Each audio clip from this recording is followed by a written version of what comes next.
الله من الشيطان الرجيم بسم الله الرحمن الرحيم كيف يهدي الله قوما كفروا بعد إيمانهم وشهدوا أن الرسول حق وجاءهم البينات والله لا يهدي القوم الظالمين صدق الله العظيم۔ دوستو، ہم سب جانتے ہیں کہ تمام عبادتوں کے واسطے ایمان شرط ہے۔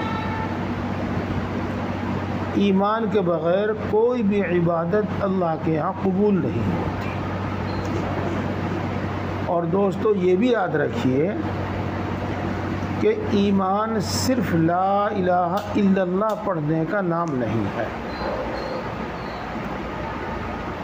بلکہ ایمان کے واسطے اور بھی چیزیں ضروری ہیں، اور ہم ان سب چیزوں کو عقیدہ کہتے ہیں۔ عقیدہ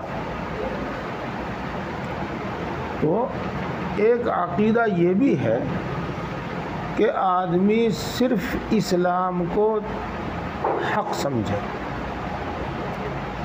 اور اسلام کے خلاف جو مذہب ہیں انہیں آدمی حق نہ سمجھے۔ مثال کے طور پر اسلام کیا ہے؟ توحید۔ اب آدمی یوں کہے کہ موحد اللہ کو ایک ماننے والا بھی بخشا جاوے گا، اور جو اللہ کے ساتھ شرک کرتے ہیں وہ بھی بخشے جائیں گے، تو پھر تو توحید پر اس کا ایمان نہیں ہے۔ امید ہے کہ بات سمجھ میں آئی ہوگی۔ اب یوں کہیں گے جب توحید حق ہے تو شرک حق نہیں ہو سکتا۔ اسی طرح آپ یہ سمجھیے گا کہ ہمارے ایمان کا جز اور عقیدہ ہے ہمارا کہ محمد آخری نبی ہے۔ اب اگر کوئی شخص محمد کو آخری نبی مانتے ہوئے کسی اور کو نبی ماننے لگے تو اس نے صحیح بات تو یہ ہے کہ محمد کو آخری نبی نہیں مانا، اس لیے وہ رسول اللہ صلی اللہ علیہ وسلم کو اللہ کا نبی اور اللہ کا رسول مانتے ہوئے بھی مومن نہیں ہوگا۔ یہ باتیں ہیں، امید ہے سمجھ میں آ رہی ہے۔ اس کی پہلی بات کی مثال تو سمجھ میں آ گئی ہوگی۔ دوسری کی مثال، ایک فرقہ ہے جس کو آج کل قادیانی کہتے ہیں، وہ اپنے آپ کو احمدی کہتے ہیں اور نامعلوم کیا کیا کہتے ہیں۔ وہ مرزا غلام احمد قادیانی کو نبی مانتے ہیں۔ تو دیکھو، اور یوں بھی کہتے ہیں کہ محمد صلی اللہ علیہ وسلم آخری نبی ہے۔ تو وہ اس طرح کے تضاد میں مبتلا ہے کہ ان کو مومن نہیں کہا جا سکتا۔ اس لیے ساری دنیا کے علماء کے اتفاق کے ساتھ وہ کافر شمار ہوتے ہیں۔ یہ میں نے آپ کو چند مثالیں دی، آپ ان کی روشنی میں اس آیت شریفہ کا مطلب بھی سمجھ جائیں گے آسانی سے۔ اب آپ دوسری بات سمجھیے تھوڑی سی، پھر ترجمہ کرتے ہیں۔ کچھ لوگ اسلام میں داخل ہوتے تھے، کچھ تو منظم طریقے پر ہی پہلے ہی سے پلاننگ کے ساتھ اسلام میں اس لیے داخل ہوتے تھے تاکہ اسلام میں داخل ہو کر پھر اسلام چھوڑ دیں، مرتد ہو جاویں اور لوگوں کو گمراہ کریں کہ ہم تو اس کو حق سمجھ کر اس میں داخل ہوئے تھے، لیکن اندر داخل ہونے کے بعد معلوم ہوا کہ یہ صحیح نہیں ہے، بلکہ صحیح فلاں مذہب ہے۔ مثلا یہودی کہہ کے یہودی ہے، نصرانی کہہ کے نصارہ کا مذہب حق ہے، یا دوسرے مشرکین کہہ کے وہ مذہب حق ہے، یوں کہتے تھے۔ تو اب آپ اس کا ترجمہ سمجھیے اور پورا مطلب سمجھتے جائیے گا۔ کیف یہدی اللہ قوما کفروا بعد ایمانہم، اللہ تبارک و تعالیٰ کیسے ہدایت دے سکتا ہے ایسے لوگوں کو جو ایمان کے بعد کفر میں مبتلا ہو جاویں.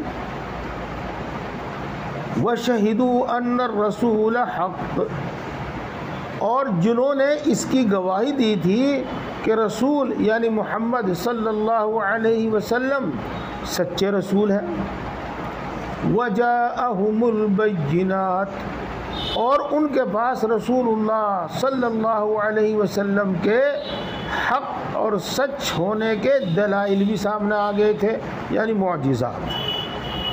بس لہذا اسلام سے پھرنے والا جس مذہب کی طرف جاتا ہے اور اس مذہب کا حق ہونا اور ہدایت پر ہونا جو بیان کرتا ہے، یہ اس کا رد ہے کہ وہ کیسا ہو سکتا ہے ہدایت پر، یعنی وہ ہدایت پر نہیں ہو سکتا، اور اللہ تعالیٰ ایسے لوگوں کو ہدایت نہیں دیتے. دوستو ایک تو مطلب اس کا بالکل صاف صاف ہے، اور ایک دوسری بات اور سن لیجئے گا. جو آدمی حق اور سچ کو پہچاننے کے بعد پھر کسی دنیاوی غرض سے اس کو چھوڑ دے تو عام طور سے اسے کبھی ہدایت نہیں ملتی. واللہ لا یہدی القوم الظالمین، اور اللہ تبارک و تعالی ظالم لوگوں کو ہدایت نہیں دیتا. یہی مطلب ہے اس آیت شریفہ کا. اولئک جزاؤہم ان علیہم لعنت اللہ، ان لوگوں کا بدلہ یہ ہے کہ ان پر اللہ کی لعنت ہے، اللہ کی رحمت سے وہ ہمیشہ دور رہیں گے. والملائکۃ والناس اجمعین، اور ان پر تمام فرشتوں کی لعنت ہے اور تمام انسانوں کی لعنت ہے. اللہ کی لعنت کا مطلب تو سمجھ میں آیا، اللہ کبھی ان پر رحم کی نگاہ نہیں فرماویں گے، اپنی رحمت سے دور رکھیں گے. اور فرشتوں کی لعنت کا مطلب یہ ہے کہ فرشتے ان کے واسطے بد دعا کرتے ہیں کہ اللہ تو ان کو اپنی رحمت سے دور رکھ، اور فرشتوں کی دعا بھی اللہ کے ہاں قبول ہوتی ہے. اور اسی طریقے سے تمام اچھے لوگ بھی ان پر لعنت کرتے ہیں. یہ جیسے کہ مثال کے طور پر ابو لہب، اس کا کفر قرآن پاک سے ثابت ہے.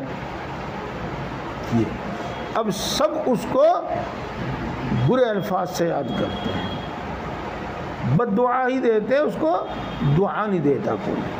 یہی مطلب ہے اس کا. خالدین فیہا، اللہ کی لعنت میں وہ ہمیشہ ہمیشہ رہیں گے.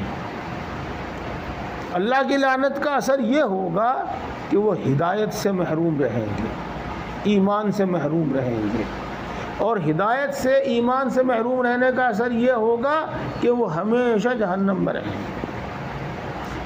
لا یخفف عنہم العذاب، ان سے عذاب ہلکا نہیں کیا جاوے گا. ولا هم ينظرون، اور نہ ان کو کبھی مہلت دی جائے گی. جہنم میں ان کے واسطے جو عذاب مقرر ہوگا وہ مقررہ عذاب ان کو ہمیشہ ملتا رہے گا. ان کے واویلا سے، ان کی رحم کی درخواست سے، ان کی تکلیف سے متاثر ہو کر ان کے عذاب کو ہلکا نہیں کیا جائے گا. نہ ان کو کبھی مہلت دی جائے گی، یعنی ایسا نہیں کہ ہفتے میں 6 دن ان کو عذاب ہوگا اور 1 دن عذاب نہیں ہوگا، یا سال کے کچھ دنوں میں ان کو عذاب نہیں ہوگا.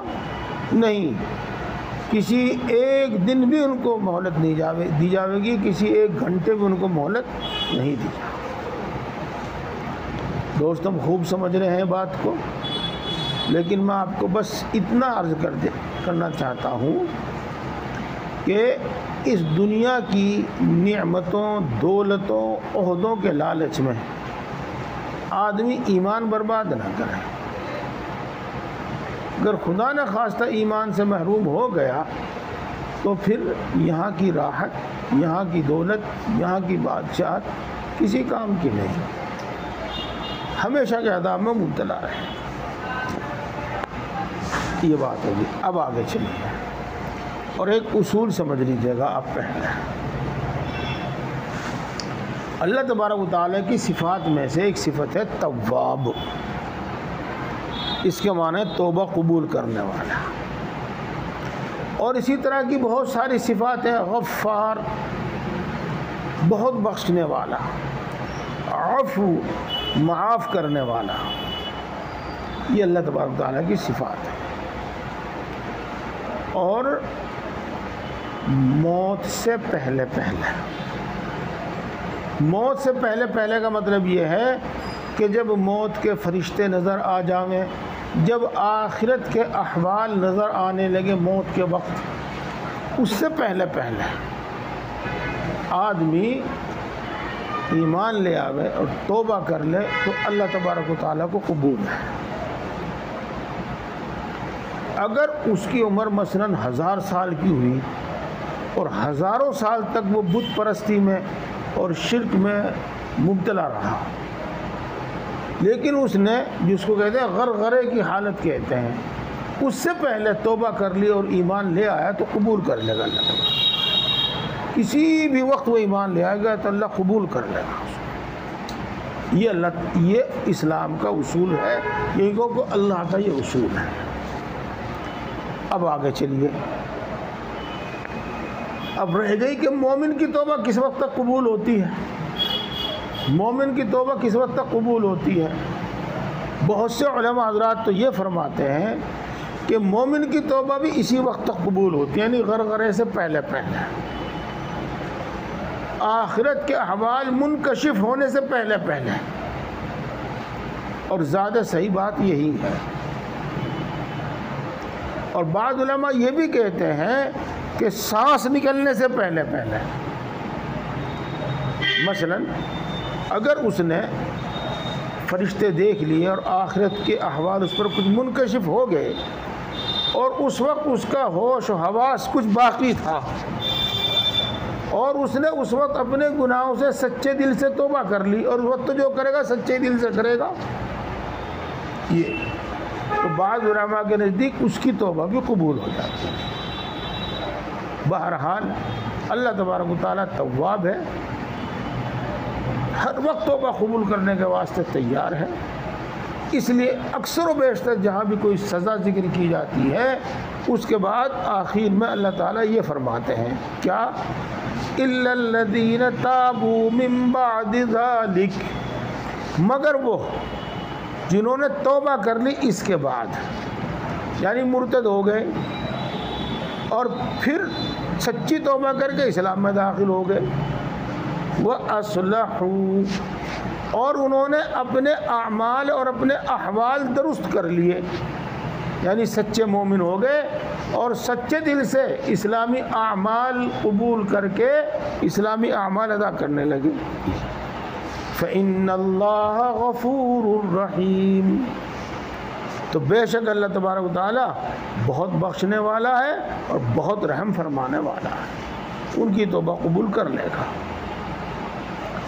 ان الذین کفروا بعد ایمانہم، وہ جنہوں نے کفر اختیار کر لیا ایمان کے بعد، پہلے ایمان لائے پھر کفر میں مبتلا ہو گئے، ثم ازدادوا کفرا، پھر ان کا کفر بڑھتا ہی رہا، اللہ کی شان میں گستاخیاں کرتے رہے، رسول اللہ صلی اللہ علیہ وسلم کی شان میں گستاخیاں کرتے رہے، اللہ کے رسول اللہ کے دین کی مخالفت کرتے رہے. یہ مطلب ہے کفر میں بڑھنے کا. لن تقبل توبتہم، ہرگز ان کی توبہ قبول نہیں کی جائے گی. وَأُولَئِكَ هُمُ الضَّالُّونَ، اور یہی لوگ گمراہ ہیں. آپ کو پہلی بات میں اور اس بات میں تھوڑا سا فرق نظر آیا ہوگا. پہلے آیت شریفہ کا مطلب بیان کرتے ہوئے میں نے عرض کیا تھا اور اسی لیے صاف صاف کہا تھا کہ مرتے دم تک آخرت کے احوال نظر آنے تک جب بھی ایمان لائے گا اللہ قبول کر لے گا. جب بھی وہ توبہ کرے گا توبہ قبول کر لے گا اللہ تبارک و تعالیٰ. اور یہاں بظاہر ایسا معلوم ہوتا ہے کہ اللہ ان کی توبہ قبول نہیں کرے گا. تو دوستو اس بات میں فرق سمجھیے. اگر آپ کو دونوں میں کچھ ٹکراؤ نظر آیا ہو تو اس کا وہ دور ہو جائے گا، اور اگر ٹکراؤ نظر نہ آیا ہو تو آپ کو ایک بہت اچھی بات خود معلوم ہو جائے گا. ایک تو ہے توبہ اور ایک ہے توبہ کی توفیق. اکثر و بیشتر توبہ کی توفیق کے بعد ہی توبہ ملتی ہے. یہ ہے اللہ تبارک و تعالیٰ انسان کو ایسی سمجھ، ایسے نرم دل تک پہنچا دیتا ہے اور ایسے حالات پیدا کر دیتا ہے کہ انسان سچی توبہ کرنے کے واسطے آمادہ تیار ہو جاتا ہے، پھر اللہ قبول کر لیتا ہے. اور جس شخص نے اپنی زندگی میں کچھ ایسے گناہ کیے، ایسے کچھ اعمال کیے کہ ان کی بدولت اللہ تبارک و تعالیٰ نے اس سے ایسی ناراضگی اختیار کر لی، تو اب اس کو توبہ کی توفیق نہیں ہوگی. جب توبہ کی توفیق نہیں ہونے کی، وہ توبہ کرنے کا نہیں تو توبہ قبولی کہاں ہوگی. وَأُولَئِكَ هُمُ الضَّالُّونَ. اور صحیح معنی میں یہی گمراہ ہے، جن کی توبہ قبول نہیں ہونے کی، جن کو توبہ کی توفیق نہیں ہونے کی. اس واسطے کہ جو گمراہ ہیں اور توبہ کر کے پھر سیدھی راہ پر آ گئے، وہ تو کچھ وقت کے واسطے گمراہ تھے، ہمیشہ کے واسطے گمراہ نہیں. اگلی بات بھی، اگلی آیت شریفہ بھی سماعت فرمائیے.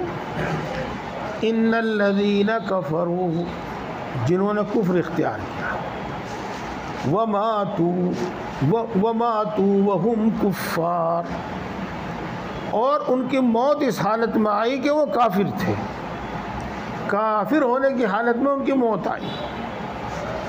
فلن يقبل من احدهم ملء الارض ذهبا ولو افتدى به.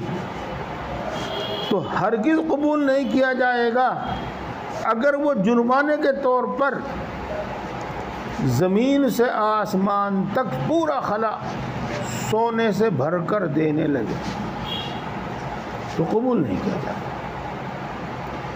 بات تو بالکل صاف ہے، لیکن اس کو آپ اس طرح سمجھ سکتے ہیں کہ ہمارے یہاں تو جرمانہ کہتے ہیں اس کو، اور عربی میں اس کو فدیہ کہتے ہیں. مثلا کسی جرم میں 3 سال کی سزا ہے، اور اگر وہ مثلا 1 لاکھ روپے جرمانہ بھر دے تو سزا 2 مہینے کی رہ جائے گی یا 6 مہینے کی رہ جائے گی، یہ بالکل معاف ہو جائے گی. بعض جرائم ایسے ہیں جن میں جرمانے اور ڈنڈ ہی کی سزا ہے، بعض میں قید کی سزا ہے، اور جن میں قید کی سزا ہے ان میں جرمانہ بھرنے سے یا سزا معاف ہو جاتی ہے یا کم ہو جاتی ہے. تو اللہ تبارک و تعالیٰ کے یہاں جو کفر کی سزا ہے، اگر اس میں فدیے کے طور پر، جرمانے کے طور پر آدمی ساری دنیا سونے کی بھر کر دے تو قبول نہیں کیا جائے گا. یہ مطلب اب آپ دیکھ لیجئے گا کفر، شرک اللہ کی نگاہ میں کتنا بڑا گناہ ہے. وَأُولَئِكَ لَهُمْ عَذَابٌ أَلِيمٌ، اور ان لوگوں کے واسطے دردناک عذاب ہوگا. وَمَا لَهُم مِّن نَاصِرِينَ، اور ان کا کوئی مددگار نہیں ہوگا. دوستو یہاں تو یہ بیان کیا گیا ہے کہ پوری زمین سونے کی بھر کر دے جی، اور 6 پارے میں یہ بیان کیا گیا ہے کہ اگر اتنا ہی اور دے دے، اس کا 2 گنا دے دے، تب بھی قبول نہیں کیا جائے گا.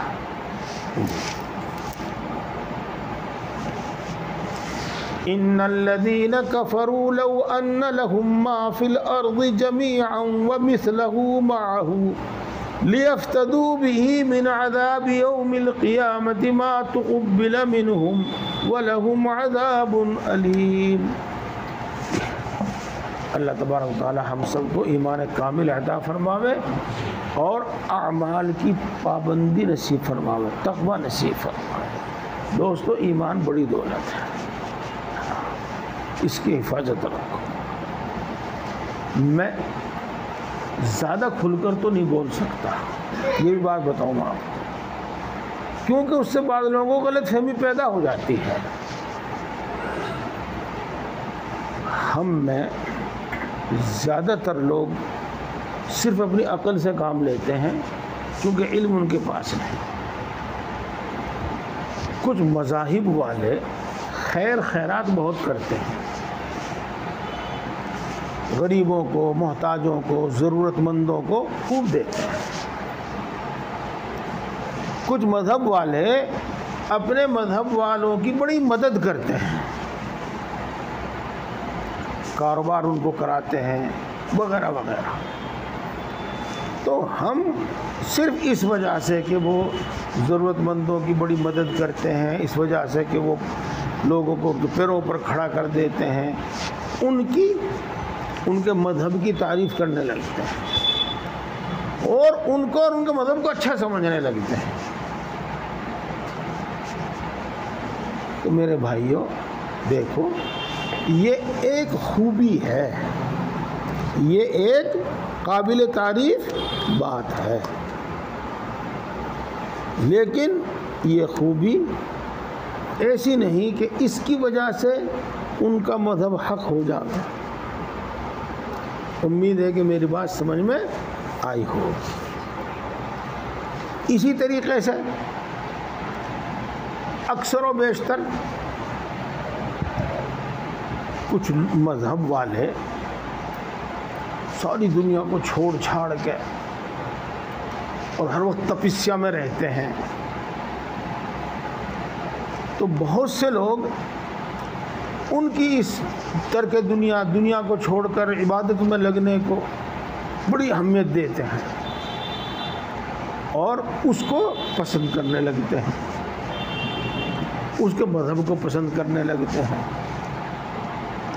میرے دوستو، وہ کتنی بھی قربانی دیں، وہ ساری دنیا چھوڑ کر رات دن وہ ایک پیر پر کھڑے رہیں، تو دیکھو وہ ہے عبادت، اور اس کے لیے ہے ایمان شرط، اور اس کے واسطے شرط یہ ہے کہ جس طرح اللہ نے اپنی عبادت بتائی اس طرح کریں۔ تو اس کا تو جتنی اڑد پہ سفیدی ہوتی ہے نا، اتنی بھی قیمت نہیں۔ یہ جو لوگوں کی مدد کرتے ہیں، خیر خواہی کرتے ہیں، اس کا تو ان کو کچھ مل بھی جاوے گا، چاہے یہاں مل جاوے، چاہے آخرت میں عذاب ہلکا ہو جاوے، اس کا تو کچھ مل بھی جاوے گا ان کو۔ لیکن وہ جو ساری دنیا چھوڑ کر رات دن تنہائیوں میں تپسیا کرتے ہیں، فلاں کرتے ہیں، دھماکہ کرتے ہیں، اس میں تو ان کا گناہ اور جرم اور زیادہ بڑھ جاوے گا۔ تو اس لیے میں یہ کہتا ہوں کہ اس پر ایمان رکھیے کہ حق مذہب صرف اسلام ہے۔